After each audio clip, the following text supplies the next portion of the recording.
కూడా బైబిల్ మీద ఒట్లేయకూడదు.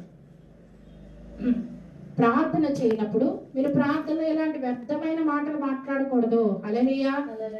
నీకు ఏది అవసరం క్లుప్తంగా అదే ప్రార్థన. హల్లెలూయా. ఎక్కువగా ప్రార్థన చేసినప్పుడు వాక్యం పెట్టి ప్రార్థన చేయాలి, వాగ్దానం పెట్టి ప్రార్థన చేయాలి. ఈ సంవత్సరం నాకు వాగ్దానం, యెహోవా నీకు వెలుగుగా ఉందని ఇచ్చారనుకో, నేను ప్రార్థన, ప్రభువా నువ్వు వెలుగుగా ఉంటానన్నావు కదా, నా జీవితంలో చీకటి కలిగించండి, వెలుగుతో నడిపించని ప్రార్థన చేయాలి.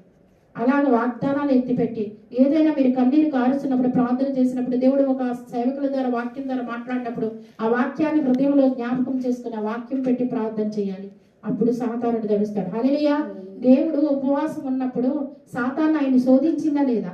అప్పుడు ఈ రాళ్లను రొట్టెగా చేసుకో, ఈ భూలోకం అంతా నీకు ఇస్తా, నాకు నమస్కారం చేయాలి కదా సాతాను. అప్పుడు దేవుడు అంటాడు, మనుషుడు రొట్టె వలన మాత్రమే కాదు కానీ దేవుని నోటి నుండి వచ్చే మాట వలన జీవించనని లేఖనములో రాసి ఉన్నది అంటారు. లేఖనం అంటే ఏది? బైబిల్. హల్లెలూయా. లేఖనంలో రాసింది. ఆయన కూడా వాక్యం పెట్టి మాట్లాడాలి సాతానుతో.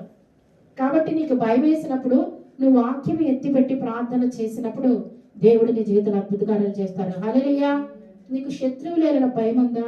శత్రువులతో పోరాడలేకపోతున్నావా? వాళ్ళు నిన్ను ఎదిరిస్తున్నారా, నిన్ను బెదిరిస్తున్నారా? నువ్వు అప్పు తీర్చు, బయటకు వస్తావా లేదా, నువ్వు అప్పు తీరుస్తావా లేదా అని కొంతమంది బెదిరిస్తారు. హల్లెలూయా. కాబట్టి కొంతమంది కొన్ని విషయాలు ఆస్తగాలు వచ్చినప్పుడు బెదిరిస్తారు.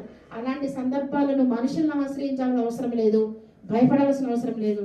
కన్నీరు కాచే ప్రభు దగ్గర, ప్రభువా నిర్గమకాండం 14:14 తీయండి.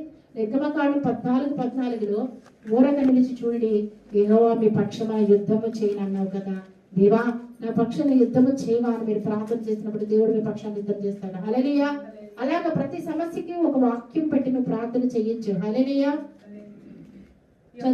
యెహోవా మీ పక్షమున యుద్ధము చేయును, యెహోవా మీ పక్షమున యుద్ధము చేయును, మీరు ఊరకయే ఉండవలెనని ప్రజలతో చెప్పాను. కానీ మనం ఊరకు ఉండం కదా సంధ్య. హల్లెలూయా. కోపం వస్తే ఏం చేస్తాం మనం?